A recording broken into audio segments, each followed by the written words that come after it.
समस्त देशवासियों को जय श्री राम, वंदे मातरम, भारत माता की जय। देशवासियों, जैसा कि आप देख रहे हैं जो करंट अफेयर्स चल रहे हैं, मुद्दे जो चल रहे हैं देश में, कि किस प्रकार देश के सौहार्द को ख़राब करने की कोशिश की जा रही है। एक तरीके से नहीं, अनेक तरीक़ों से। कोई गज़वाए हिंद की बात कर रहा है, कोई भगत सिंह जी को आतंकवादी बता रहा है, कोई गले काट रहा है और कोई उपद्रव कर रहा है, दंगा कर रहा है, आगजनी कर रहा है। तो देश में जो ये माहौल है, ये इसकी शुरुआत जो है वो आज से नहीं हुई है, ये 70 साल से चल रही थी निरंतर। ये जो कोशिश है पाकिस्तान द्वारा और उनके द्वारा फंडेड और सपोर्टेड लोगों के द्वारा, ये कार्रवाई पिछले 70 सालों से चल रही थी। ये षड्यंत्र चल रहा था कि इस देश को कैसे तोड़ा जाए और समस्त लोगों के अंदर जो उनके मन के अंदर भाव हैं उनको अलग अलग कैसे किया जाए। जैसे कि हिंदुओं को जातियों में बांटना, जबकि व्यवस्था वर्ण व्यवस्था थी देश में सदैव से। अगर आप शास्त्रों को पढ़ो तो वर्ण व्यवस्था रही है देश में। वर्ण का मतलब होता है कि जो इंसान जैसा काम करता है, जैसा कर्म करता है, उसका वो वर्ण बन जाता है। अगर कोई व्यक्ति ध्यान, जप, तप और अध्यात्म के जो विधियां हैं उनके ऊपर अगर कार्य करता है तो वो व्यक्ति ब्राह्मण कहलाएगा, क्योंकि वो ब्रह्म की खोज कर रहा है। ब्रह्म मतलब अस्तित्व, द होल एग्जिस्टेंस। और कोई व्यक्ति अगर शस्त्र लेकर धर्म की, राष्ट्र की, देश की रक्षा कर रहा है तो वो व्यक्ति क्षत्रिय कहलाएगा। क्षत्रिय का अर्थ होता है शस्त्र से क्षत्रिय शब्द का निर्माण हुआ है। जो व्यक्ति, a man who has the shastra in his hand, he is the Kshatriya. ठीक है, जो शास्त्र कहते हैं। ठीक है, इसी प्रकार सेवा करने वाले व्यक्ति को शूद्र और व्यापार करने वाले व्यक्ति को वैश्य कहा गया है। ये हमारी वर्ण व्यवस्था थी।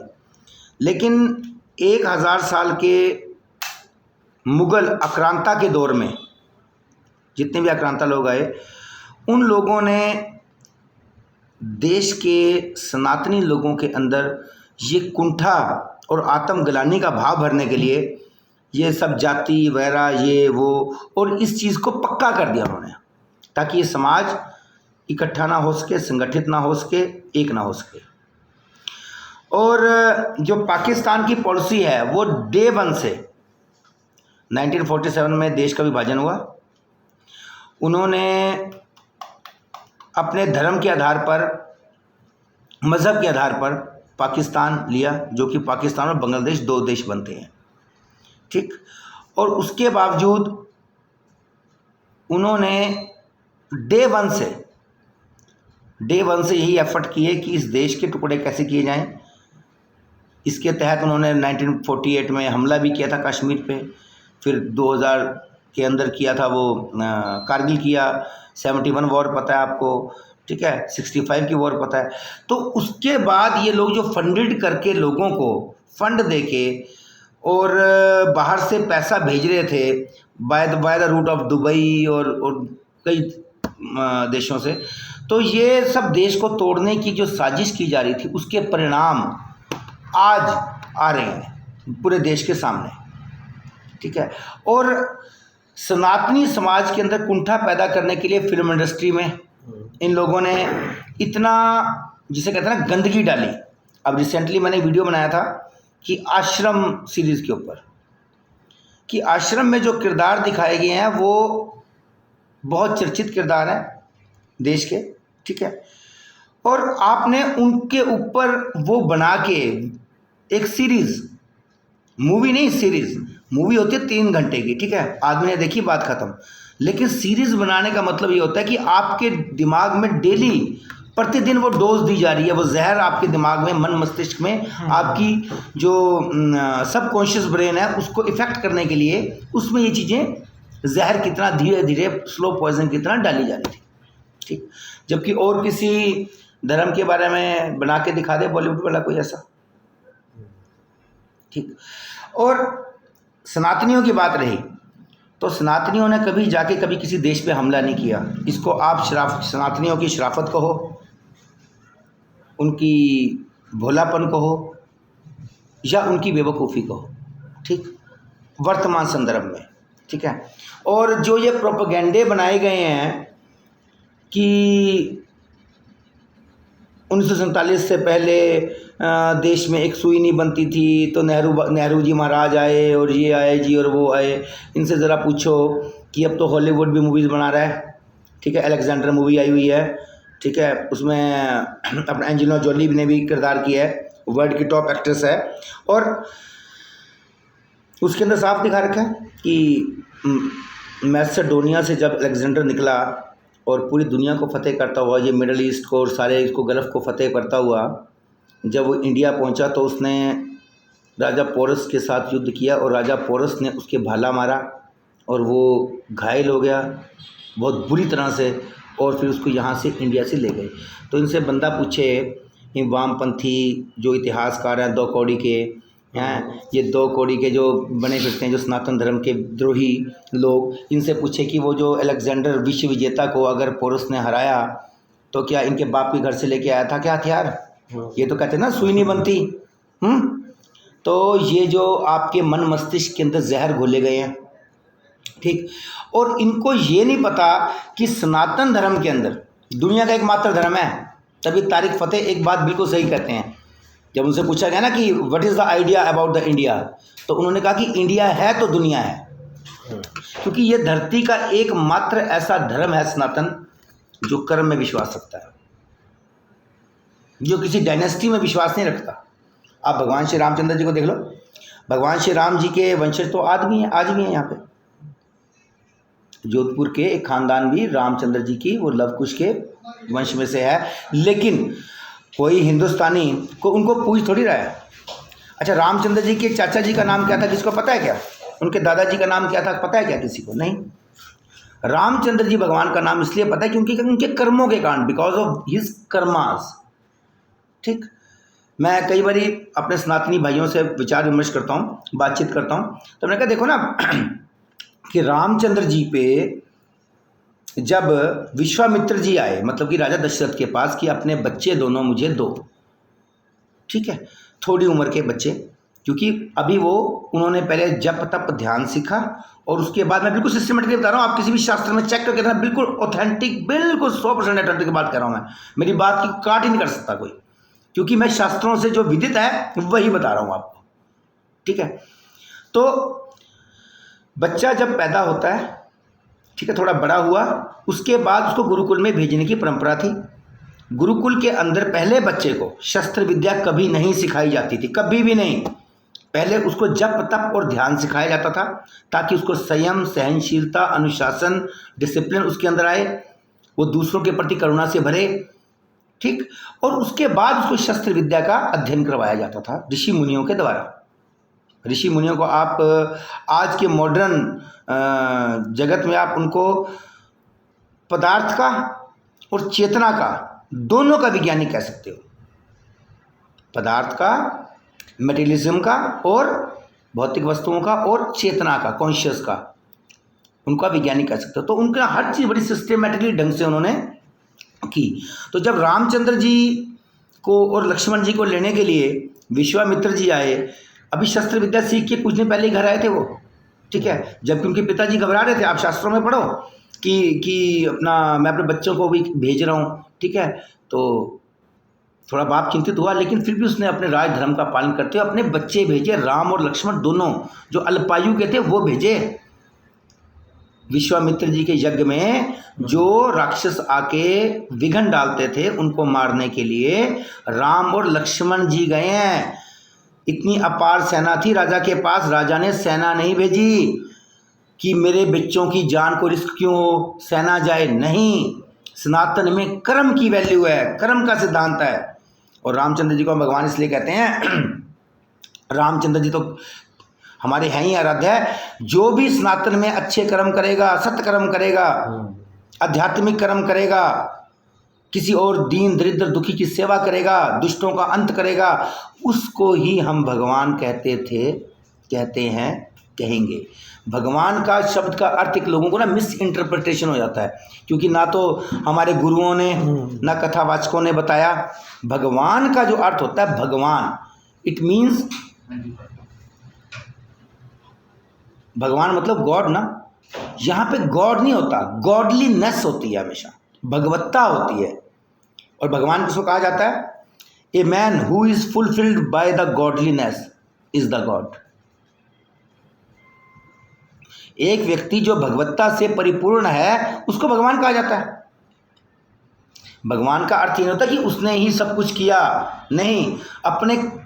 अब हम कहते हैं हमारे माता पिता हमारे भगवान हैं, ठीक। अब ये तो है नहीं ना कि पूरी सृष्टि माता पिता जी ने बनाई, ऐसा तो नहीं है ना। हमारे माता पिता ने हमें पैदा किया, ठीक है ना, तो हम उनको भगवान का दर्जा देते हैं उनके कर्मों के कारण कि हमारे माता हैं, हमारे पिता हैं, ठीक। और रही बात भगवान श्री राम जी के, जिनके ऊपर आजकल कटाक्ष किए जा रहे हैं, और वो सनातन धर्म पे कटाक्ष करते हुए वो इलियास शराफुद्दीन हैं, शिवलिंग को आदि अनादि भगवान सदाशिव महादेव शंभु महाकाल रुद्र भगवान के शिवलिंग का मजाक उड़ाते हुए उसको कह रहा है प्राइवेट पार्ट। अब इन गधों ने ना तो कभी पता है इनको लिंग का अर्थ क्या होता है। लिंग का अर्थ स्वरूप होता है, प्रकृति होता है। एक एक शब्द के 50-50 अर्थ होते हैं। अब लेकिन जिसने कुतर्क करना है वो कुतर्की अर्थ पकड़ लेगा, ठीक, बिना सत्य को जाने। भाभा एटॉमिक सेंटर की संरचना कैसी है? शिवलिंग की तरह, ठीक।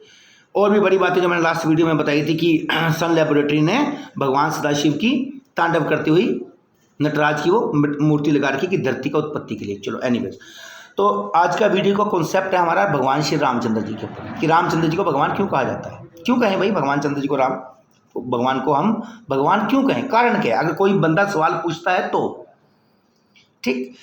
एक बात आपको मैंने बताई कि रामचंद्र जी ने जाके अल्पायु में ही बिना अपने प्राणों की परवाह किए हुए अपने ऋषि मुनि संत जनों की रक्षा के लिए, सनातन धर्म की रक्षा के लिए, सभ्यता और संस्कृति की रक्षा के लिए अपने प्राणों की परवाह ना करते हुए अल्पायु में ताड़का जैसे राक्षसों को मारा।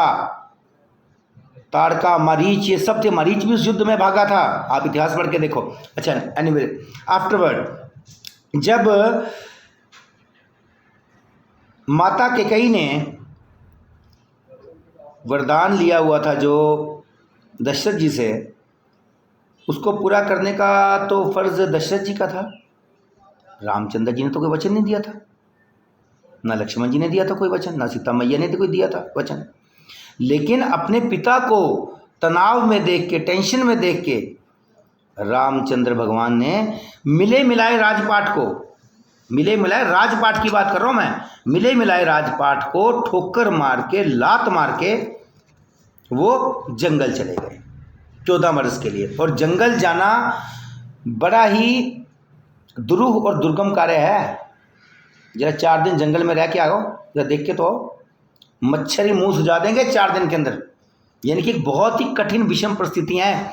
और रामचंद्र जी अपने साथ कुछ नहीं लेके गए, न धन, न दौलत, न वैभव, ना कोई मतलब कि कोई अनुयायी, ना कोई शिष्य, ना कोई नौकर, ना चाकर, ठीक है। वही उन्हें भगवा वस्त्र धारण किए और चल दिए। किसके लिए? अपने पिताजी के वचन की लाज रखने के लिए। वरना दुनिया में वो सभ्यताएं भी हैं जहाँ बेटे को, जो बेटा है बाप का कत्ल करता है, बाप को जेल में डालता है। और दूसरी तरफ अगर देखा जाए उनके भाई लक्ष्मण जी, वो भी जंगल गए अपने भाई के साथ, अपने राजसी सुखों का त्याग करके, ठीक। और औरंगजेब और भी 4 भाई थे ना, मुराद, दारा शिको। और अपने बाप को, शाहजहाँ को जब बंदी बना के डाल रखा था जेल में औरंगज़ेब ने, और बड़े भाई का अपने का सर काट के थाली में ला के रख के दे के गया था अपने बाप को कि ये देख तेरे बेटे का सर काट दिया। वो भी संस्कृतियां हैं, ठीक है। अब आपको चूज़ करना है कि आपने किस संस्कृति की तरफ आपका रुझान और झुकाव है, दैट्स इट। और हम रामचंद्र जी को भगवान क्यों कहते हैं, ठीक, सवाल ये था, टॉपिक तो यही है ना। उसके बाद जब श्री रामचंद्र जी जंगल में गए, धर्म और संस्कृति की रक्षा के लिए लोगों के अंदर उन्होंने सनातन धर्म का प्रचार किया है। और सुन लो एक और बात, रास्ते में सैकड़ों छोटे छोटे राज्य थे, किसी भी राज्य से रामचंद्र जी ने किसी प्रकार की सहायता नहीं मांगी, किसी के घर जाके मेहमान नहीं हुए, किसी के घर का एक अन्न का दाना नहीं खाया। वहां तो कोई नहीं देख रहा था ना उनको जंगल में, लेकिन एक अपना चेतना को, अपनी चेतना को धोखा नहीं दिया उन्होंने, अपनी कॉन्शियस को, ठीक है। उसके बाद दुनिया के अंदर कोई ऐसा व्यक्ति बता दो जो अपनी खोई गई पत्नी के लिए 2000 किलोमीटर प्लस किलोमीटर चला हो पैदल। रामचंद्र जी 2000 प्लस किलोमीटर चले हैं पैदल, नंगे पैर, भाई लक्ष्मण के साथ सीता मैया की खोज में, ठीक। उसके बाद आप ये देखो कि उनके पास तो बड़े लोकल अल्टरनेटिव थे। आफ्टरऑल उनके 12 साल के करीब बीत गए थे जंगल में ना, 1-1.5-2 साल बाद उनको वापस राजा बनना था, ठीक है। तो कोई भी जो क्षेत्रीय राजा है, कोई सरदार कबीले का, कोई भी, ठीक, सुंदर से सुंदर लड़की है कि अपनी की शादी कर सकता था रामचंद्र जी से बड़े आसानी से, क्योंकि उसको पता है कि वो रानी बनेगी उसके बाद अयोध्या की। लेकिन रामचंद्र जी ने कभी भी पत्नी व्रता धर्म का अपमान नहीं किया। इसके कारण भगवान कहते हैं। अब अगला पॉइंट सुन लो। उसके बाद जब श्री राम जी को वानर सेना मिली, वीर बजरंगबली हनुमान जी मिले और उन्होंने लंका पे चढ़ाई की, इतना बड़े दुरूह समुद्र को उन्होंने बांधा, किसके लिए? को राजपाट लूट रहे थे क्या वहाँ पे, कि श्रीलंका को उन्होंने अपने अयोध्या में मिलाना था क्या? नहीं, अपनी सनातनी परंपरा का निर्वहन करने के लिए, अपने घर की इज्जत की रक्षा करने के लिए श्री रामचंद्र जी ने समुद्र पर सेतु बांध दिया, ठीक। दुनिया में कोई ऐसा उदाहरण हो तो बता देना, ठीक। उसके बाद सबसे बड़ी बात, जब लंका के अंदर युद्ध हुआ, बड़े बड़े महारथियों को मारा, बड़े जो रावण जैसे व्यक्ति जिसके बारे में कहा था कि उसने काल को भी जीत लिया, ठीक है, उनको मारा रामचंद्र जी ने। लंका नगरी के अंदर प्रवेश नहीं किया, जीतने के बाद भी उस राज्य को लंका नगरी के अंदर प्रवेश नहीं किया, एक अन्न का दाना नहीं खाया रामचंद्र जी ने। और वो राज्य जीता हुआ किसी भी औरत के साथ, बच्चे के साथ, बुजुर्ग के साथ कोई दुर्व्यवहार नहीं किया, और वहां का राज्य भी उन्हीं लोगों को, विभीषण को दे के आए हैं श्री रामचंद्र जी। ये नहीं कहा कि इस जीती हुई लंका को हम अयोध्या के अंडर कर लेते हैं, ऐसा कुछ नहीं। सोने की लंका में से 1 ग्राम का सिक्का नहीं लेके आए श्री रामचंद्र जी। ये गुण है श्री राम जी के। आगे सुनो, जब अयोध्या आ जाते हैं श्री रामचंद्र जी, ठीक, तो 1 साल के लिए वो कहते कि मैंने ना हिमालयास पे जाना है और मैंने ना रिपेटेंडेंस करना है, बोले तो क्या बोलते हैं उसको, पश्चाताप, हिंदी में पश्चाताप करना है। तो लक्ष्मण भाई बोलते हैं उनके, कहते कि प्रभु क्यों, ऐसा क्यों? तो रामचंद्र जी कहते क्योंकि हमने रावण को मार दिया ना इसलिए। तो लक्ष्मण जी बोले तो इसमें क्या गलत बात है? कहता उसने कर्म ही ऐसा किया था तो हमने उसको मार दिया। रामचंद्र जी कहते नहीं लक्ष्मण, बात की संवेदना को समझो कि रावण जैसा योद्धा दुनिया में दोबारा पैदा नहीं होगा। रावण जैसा शिव भक्त जो अपने सिरों को काट काट के शिव जी भगवान को प्रसन्न कर रहा है, वो पैदा नहीं होगा। उस जैसा गुणी और जपी तपी भी दोबारा कोई पैदा नहीं होगा। लेकिन उसके अंदर बुराइयां थी। मैंने अगर मेरा बस चलता तो मैं उसके अंदर की बुराइयों को मारता, लेकिन ये इंसान की विडंबना है कि बुराइयां और अच्छाइयां एक ही शरीर में निहित होती हैं। अगर बुराइयों को ख़त्म करना है तो व्यक्ति को जब मारा तो उसके साथ बुराइयों के साथ उसकी अच्छाई भी मर गई। तो उसकी अच्छाइयों के मरने के कारण मुझे अफसोस है, उसके उस कर्मों का जो उसने सत्कर्म भी कमाए हुए थे उसके कारण मुझे अफसोस है। इसलिए मैं 1 साल के लिए हिमालय पे जा रहा हूँ, तप करने के लिए रामचंद्र भगवान ने किया। और इतना कुछ हुआ, फिर बाद में आपको पता कि लव कुश के साथ तक युद्ध हुआ रामचंद्र जी का। लेकिन इतना आप ये सोचो, मैं आई एम गेटिंग इमोशनल कि आप ये देखो कि इतनी विषम परिस्थितियों के बावजूद उन्होंने कभी किसी से बदला नहीं लिया, कभी किसी के प्रति वैर भावना, कोई इल विल नहीं रखी, किसी को सताया नहीं, किसी के साथ ये नहीं कहा कि इस बंदे ने मेरे साथ ऐसे किया तो मैं भी ऐसे करूंगा, नहीं। इन सब अदम्य साहसी भगवान श्री रामचंद्र जी के गुणों के कारण ही हम लोग उनको भगवान कहते हैं। और सनातन में हर चीज कमाई जाती है, यहाँ फोकट में नहीं मिलती कोई चीज, प्रकृति का नियम है। प्रकृति का नियम है, जो कमाएगा वो पाएगा। तो सनातन में जो व्यक्ति कर्म से महान होगा वही महान है, चाहे वो रामचंद्र भगवान हो, चाहे भगवान कृष्ण हो, चाहे हमारे बाल्याभील जो बाद में साधु वाल्मीकि, फिर ऋषि वाल्मीकि, फिर संत वाल्मीकि, फिर महर्षि वाल्मीकि और अंत में भगवान वाल्मीकि बने, जिन्होंने श्री राम जी के जन्म से पहले ही श्री रामचरितमानस की रचना कर दी थी। किसके कारण? अपने कर्मों के कारण। ध्यान में लीन हुए, ब्रह्मत्व को जाना, और अकेले ब्राह्मण नहीं हुए वो। मैंने उसको समझाया था ना आपको कि ब्राह्मण, कि जो ब्रह्म की खोज में वो ब्राह्मण, ब्रह्म मतलब अस्तित्व, द होल एग्जिस्टेंस, ठीक, वो भगवान बने। हमको कहते हैं भगवान वाल्मीकि।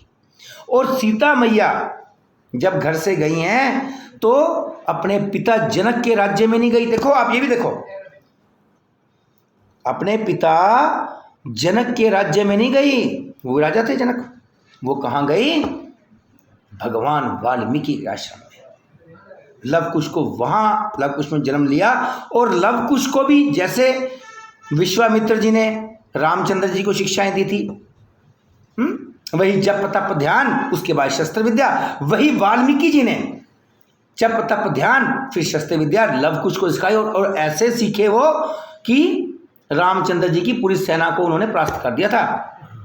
ठीक, तो मेरे कहने का तात्पर्य ये है कि सनातन में हमेशा से कर्म की पूजा हुई है, यहाँ व्यक्ति की कभी पूजा नहीं होती। अगर मैं ब्राह्मणत्व अर्जित करने का कोई कर्म करता हूँ तो मैं ब्राह्मण कहलाऊंगा। अगर मैं शस्त्र धारण करके देश की, समाज की, राष्ट्र की रक्षा करने के लिए कोई शस्त्र धारण करूंगा तो या सैनिक बनता हूँ तो मैं क्षत्रिय कहलाऊंगा। अगर मैं सेवा कर रहा हूँ समाज की तो मेरा वर्ण शूद्र बनेगा, और अगर मेरा कोई व्यापार का मैं कार्य कर रहा हूँ तो वो मेरा वर्ण वैश्य बनेगा। ये सनातन के 4 वर्णों की सच्चाई है। ठीक, और कोई भी व्यक्ति कोई भी वर्ण बदल सकता है, कोई भी व्यक्ति किसी भी वर्ण में जा सकता है। ठीक, मैं भाई साहब ये बैठे हैं, मैं को कहता हूँ भाई साहब अगर आप तो मतलब कि वैसे बाय बर्थ आप ये जाट हैं, ठीक है, और भाई साहब अपना बिजनेस करते हैं, अपना प्रॉपर्टी का, भाई साहब आप तो फिर मतलब कि बनियों वाला काम हो गया, इनके अपनी वैश्यों वाला काम हो गया।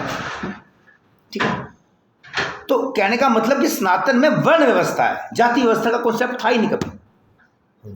और दूसरी बात, जो व्यक्ति ऐसे काम करता है हम उसको प्रभु तुल्य कहते थे, कहते हैं, कहते रहेंगे। और आज के वर्तमान संदर्भ में भारत देश में ही नहीं पूरी दुनिया में अगर कोई व्यक्ति श्री राम जी के, श्री कृष्ण जी के आदर्शों को पूर्णतः रूप से पालन कर रहा है, वो है एकमात्र सिर्फ संत शिरोमणि योगी बाबा जी महाराज, जिसकी कोई अपनी पर्सनल प्रॉपर्टी नहीं है, व्यक्तिगत लाभ कुछ नहीं है, किसी प्रकार का स्वार्थ नहीं है, किसी प्रकार का लोभ नहीं है। इसीलिए तो पाकिस्तान से एरिया में और जनसंख्या में बड़े उत्तर प्रदेश को अकेले संभाल रहे हैं बाबा जी, और पूरा न्यायोचित कार्य कर रहे हैं। अगर किसी ने मंदिर की शान में कुछ गलत कर दिया उसको भी एनएसए लगेगा, और किसी ने अगर मस्जिद की शान में गलत कर दिया उसको भी एनएसए लगेगा बंदे को, चाहे वो हिंदू हो या मुसलमान हो, सिख हो या ईसाई हो। बाबा जी नहीं देखते, बाबा जी ने न्याय करना है सबके साथ बराबर न्याय करना है बाबा जी ने।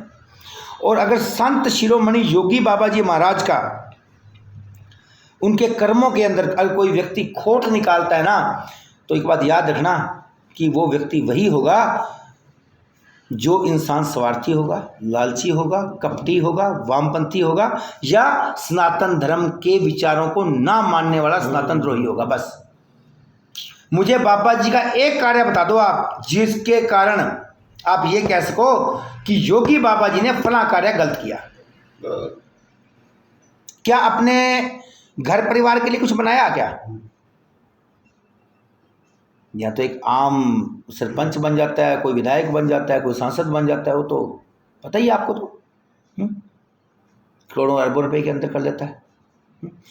बाबा जी आज भी वही 250 रुपए का वही भगवान वही डाल के घूम रहे हैं बाबा जी। उनका परिवार नॉर्मल हालत में रहता है, मतलब जो आम लोगों की तरह, ठीक, कोई राजसी वैभव नहीं है ना, कोई कुछ नहीं है ना।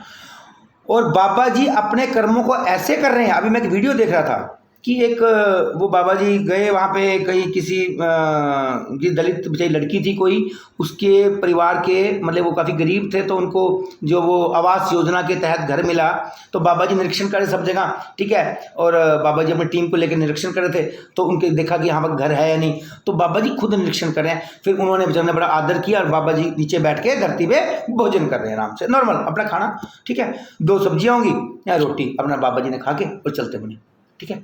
और उनकी समस्याओं का वहाँ के जहाँ जिस घर में गए थे उसके आसपास के लोग आके समस्याएं बताई उन्होंने, है किसको बता रहे हैं समस्याएं? आम किसी डीसी एसपी को नहीं यार, देश की सबसे बड़ी स्टेट के सीएम को। और वो बड़े प्यार से सुन के और उन समस्याओं का तुरंत ही त्वरित संज्ञान लेके निदान कर रहे हैं। बताओ, इतना कर्म योगी संत कभी मिल सकता है भारत को? मेरे हिसाब से अब तक तो मिला नहीं। हाँ, आगे कोई हो जाए जो योगी बाबा जी के आदर्शों को, भगवान श्री राम जी के आदर्शों को, भगवान श्री कृष्ण जी के आदर्शों को पूर्णतः रूप से पालन करने के लिए कृष्ण संकल्पित हों, तो योगी बाबा जी जैसे लोग आगे आ सकते हैं, जैसे और लोग भी, है ना। तो बाबा जी के कार्यों के अंदर मैं कई बार देखता हूँ कि कई लोग कटाक्ष करते हैं यूट्यूब पे, मैं वीडियोस के कमेंट देखता हूँ, अरे मैं इनको कहता हूँ भाई यार कोई एक तो अवगुण बता दो मुझे बाबा जी में, तुम एक बाबा जी जैसा निस्वार्थ व्यक्ति, निष्काम, निर्लोभी, 100% ईमानदार और जनता के घर में जाके उनकी समस्याओं का निदान करने वाला, ठीक है। वो नहीं देखते कि गरीब है, अमीर है, हिंदू है, मुस्लिम है, सिख है, ईसाई है, कोई नहीं, कोई भी हो, सबकी समस्याओं का निदान बाबा जी करते हैं। तो क्या भारत की राजनीति में राजनेताओं को, चाहे वो हरियाणा, पंजाब, उत्तर मतलब कि मेघालय, मणिपुर, मिजोरम, त्रिपुरा, कोई भी स्टेट, क्या उनके सभी नेताओं को, बड़े छोटे सब नेताओं को जो कहते हैं कि हम तो राजनीति में आए हैं कि सेवा करने के लिए, है ना, टू प्रोवाइड देयर सर्विसेज, है ना, सेवा करने के लिए, तो क्या वो जो जनता के सेवक बनने का जो दावा करते हैं, क्या उन लोगों को योगी बाबा जी के महान गुणों से प्रेरणा और सबक नहीं लेना चाहिए क्या? या जो 70 साल की, या जो 70 साल में पहले की तरह जो घोटाले होते रहे, वो एंटोनियो मानियो हैं और पप्पू और जो का जो परिवार है, और हमारी तो पूरी बैकग्राउंड आर्मी की है। मेरे तो रिश्तेदार मुझे बताते हैं, आर्मी का ऑफिसर रहे हैं, कहते कि 62 की जंग में इंडियन आर्मी के पास असला नहीं था लड़ाई करने के लिए, हैंड टू हैंड कॉम्बैट हुई है, हैंड टू हैंड कॉम्बैट हुई है। इवन कि 2000 के अंदर जो कारगिल वार हुआ उसके अंदर भी मेरा कजन वहां पर जोरी मुझ में तैनात था, ठीक है। वो कहता है विक्रम 8 से 10 फुट तक की लड़ाई हुई है, 8 से 10 फुट के अंदर भी लड़ाई हुई है वहां पे, वो अपना टाइगर हिल के उधर जब पोजीशन ले रही थी इंडियन आर्मी, ठीक है। और 1962 में तो आप सोच सकते हो कितना पुराना थोड़ा टाइम था, तो वहां पे हैंड टू हैंड कॉम्बैट हुई है। हमारे इंडियन सोल्जर्स के पास बंदूकें और गोलियां नहीं थी। आप किसी भी आर्मी ऑफिसर से पूछो, नेताओं से मत पूछो, किसी भी आर्मी ऑफिसर से पूछो आप, ठीक, हैंड टू हैंड कॉम्बैट हुआ है, मुक्का और घूंसा और चाकू छुरा चला है वहां पे, क्योंकि इंडियन आर्मी के पास गोलियां नहीं थी। हमारा एक एक जवान 20-20 को मारता, लेकिन गोलियां नहीं थी उनके पास यार। ये नेहरू जी महाराज जी कह रहे थे, और नेहरू जी तो कहते थे कि देश में ना कि पुलिस संभाल लेगी देश को, आर्मी की जरूरत क्या है।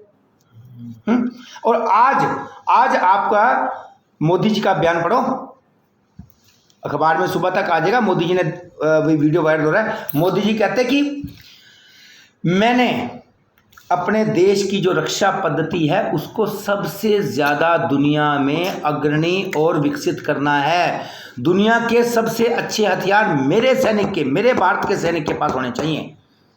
किसके लिए कर रहे हैं मोदी जी? किसके लिए कर रहे हैं? पूरे देश के लिए कर रहे हैं ना। आप सनातनियों के लिए कर रहे हैं, आप पूरे देश के लिए कर रहे हैं, और सबसे बड़ी बात अबव ऑल इस राष्ट्र के लिए कर रहे हैं। राष्ट्र में, देश में फर्क होता है।